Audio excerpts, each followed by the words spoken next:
Hey, it's Cobra here at MaddenGuides.com, and for this Madden NFL 23 defensive plays video breakdown, I'm going to take a look at get A-gap pressure with this easy four-man pass rush setup. And for this one, I want to take a look at a defense that you're going to find out of the nickel 2-4 double mug, and the name of one is called Cover One Hole. Now, this is only a four-man pass rush, but you can still get A-gap pressure, and I'm going to show you how to do it. And it's something I've shown in the past. On top of that, what I want to do over the next couple breakdowns that I do, I'm going to show you some other different defenses from this particular formation that you can scheme around with this one to get that same type of pressure, but with some different type of coverages. So let's go ahead and get right on into the video breakdown. Before we get to the setup, let's go ahead and take a look at the play diagram for the nickel 2-4 double mug cover one hole. You'll see right there on your screen as you look at it. And then as far as the playbooks are concerned, here are the playbooks, and you'll notice that there's several playbooks you'll find this particular play out of. And for this video breakdown, we're going to go ahead and use the Cowboys defensive playbook. Here are the couple substitutions that I made with the Dallas Cowboys as far as the way I would run this with them. And first off, I want to point out that I went ahead and used this, which is the outside linebacker swap package. And that's going to go ahead and move Parsons over here to the left outside linebacker position. Now, the reason for that is I want to use his superstar abilities to get pressure off the edge from the right side of the offensive line. And I feel like that's going to do pretty good. And I'll explain that a little bit more in the video breakdown, because we're going to turn this into just a four-man pass rush while we still get A-gap pressure, plus allowing him to get the pressure on the quarterback as well. And the other thing I want to point out is, now, you don't have to do this sub, but I know a lot of you guys like to do, especially in the nickel formation. I'm going to go ahead and put a safety here. Now, this is going to be Wilson of the Cowboys. He's moved into this spot right here. Now, again, it's up to you. You could put a linebacker there. If you wanted to, you could put Parsons there, or you could just put another fast linebacker in that position. Whatever you do, just make sure you got a lot of speed at that spot. And the cool thing about this, by putting a safety in there, if you don't want to blitz them and you like to manually control and drop a defender back into coverage, then the safeties have better agility and generally, in most cases, more speed than what the linebackers have. And that way you can go ahead and use her as far as trying to defend pass routes that might be coming over the middle if you so choose not to blitz. I'm going to talk about that also as we do this setup. Here's what the nickel 2-4 double mug cover one hole looks like once we get on the field. And you're going to notice you have two defenders that are going to be playing zone coverage. You got this guy here. Remember, he's the safety that we subbed in, who was playing a linebacker initially. He's now there, and he's dropping back in that three receiver hook. Then you also got this gentleman right here, which is a safety. He's dropping back in the deep zone over the middle. Then you also have five defenders that are in man coverage as you look at your screen here. So you got those five defenders that are in man coverage. And then obviously you're only going to have a four-man pass rush.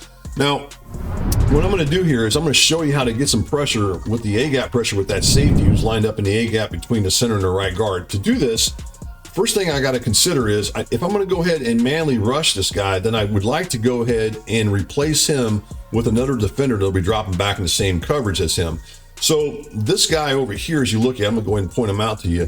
He's supposed to be rushing the quarterback, but what you can do with him is you can go ahead and put him in a bluff blitz. And you notice he's now in a three receiver hook. So he's going to replace Wilson, who I'm going to manually rush the quarterback with, which means we're still going to have a four-man pass rush. The next thing I like to do, now this really all depends on where the running back is lined up at. If the running back is lined up to the right of the quarterback and this defender here is in man coverage on him, one of the things you might consider doing is moving him back. And the reason you want to move him back off the line of scrimmage is, a lot of times what he's going to do is, when that running back, say this running back is running a swing route out here towards the right, what's going to happen is he's actually going to follow him in man coverage. And if he does that, then a lot of times his center will actually look to block to the right. We do not want that. So by doing this and moving him off the line of scrimmage, 4 or 5 yards off the line of scrimmage, then he's not going to do that. If the running back was lined up to the left, then it wouldn't matter so much, because, for example, say this running back was running a swing route out here towards the left, it wouldn't matter, because he wouldn't force that center to block to the left instead of what he would do if the running back was lined up to the right. Just want to point that out. Now, the next thing I like to do is I like to go ahead and switch to this guy right here, and I'm going to go ahead and put him into a middle read.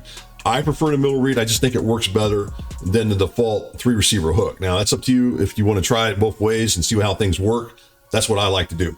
All right, so what we're going to do here is we're going to go ahead and rush the quarterback manually and put some pressure on the quarterback. The only other thing I do want to point out, it's up to you if you want to call press man coverage. And if you want to go ahead and make some coverage adjustments, such as over the top, inside, outside, underneath shade, it's really up to you. You'll just have to kind of play around with it depending on what you like to do. Now, at this point, we're going to go ahead and rush the quarterback. And keep in mind, with Tom Brady, he does not have the wheels to get out. He's not going to take off and try to run, you know, one way or another. So we don't have to do QB contain.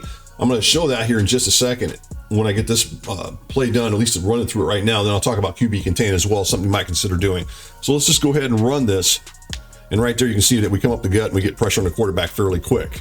And as you look at it, I'm going to go in instant replay, and I'm just going to kind of show you what goes on with this as far as with the setup. The only other thing I wanted to point out as I'm doing this, I am holding down the right trigger here as you look at your screen before the ball snap. I prefer to do that, especially if I'm playing online. I realize if you're playing maybe in a hot seat or something like that, you can't do that. And I'll show you something else you might consider doing with it here in just a second.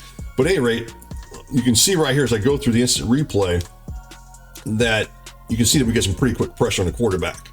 Now, I got a little caught up a little bit as I took a kind of a wider angle than what I really wanted to take. But the point of this is I want you guys to concentrate in on this guy right here, which is center.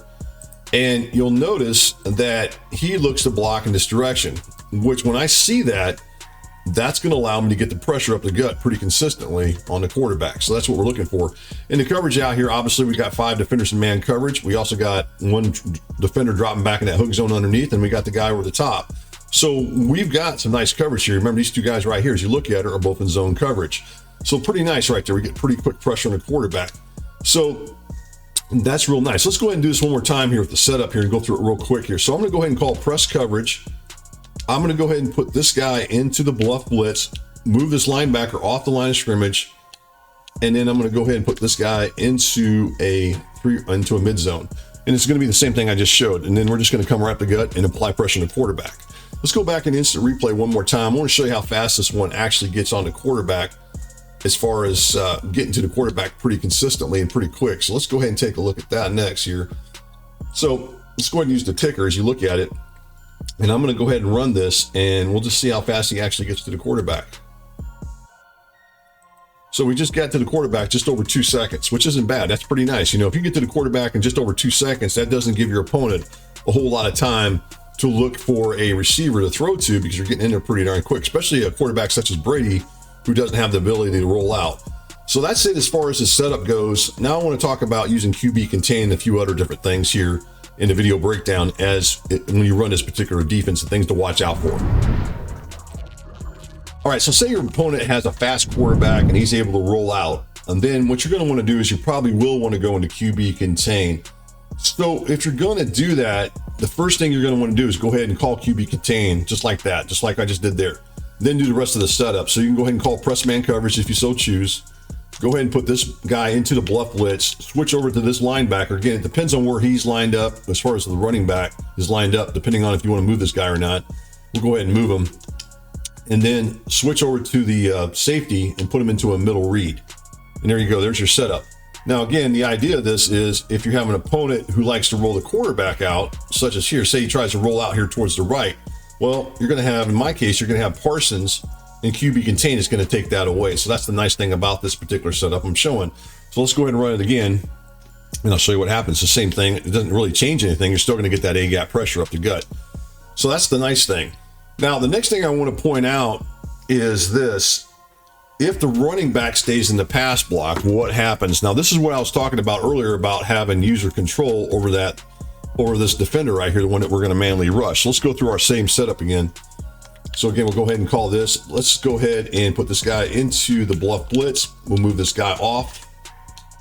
And then we're going to go ahead and take control of this guy and put him into again, back into the mid read. Now, what I'm going to suggest to you is this.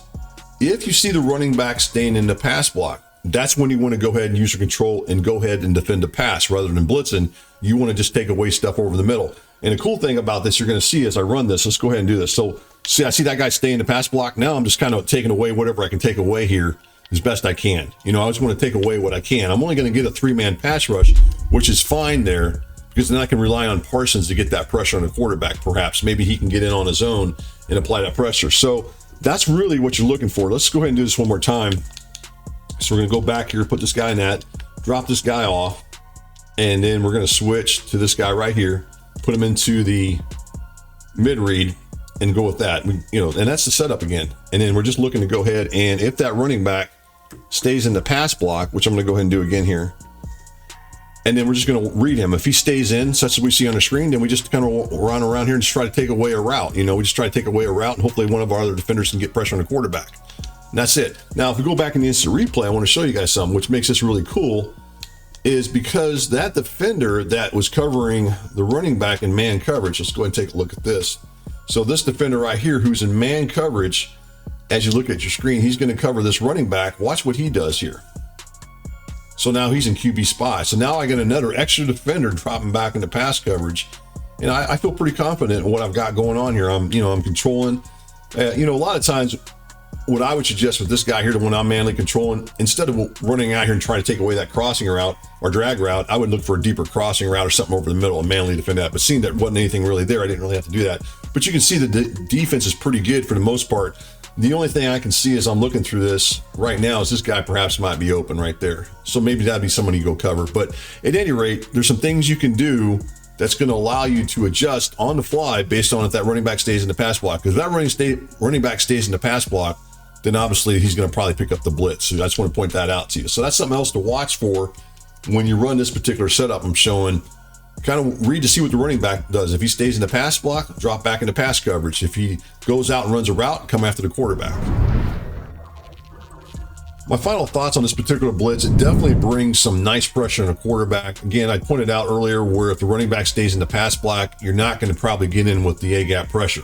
But what you could do, as I pointed out, is you could drop him back and take away other routes. So you're only going to get that three-man pass rush. Nice thing about this defense is there are other defenses within the nickel 2-4 double mug that you can basically run the same setup. And I'm going to talk about those in a couple more video breakdowns that we're going to do. So that way we can kind of create a scheme with this and allow you to bring some A-gap pressure and put some different coverage behind it. So hopefully this video breakdown will kind of give you a little bit of insight of a defense you can run that definitely can bring the A-gap pressure with just a four-man pass rush. And that's really where I wanted to get with this setup that I'm showing here.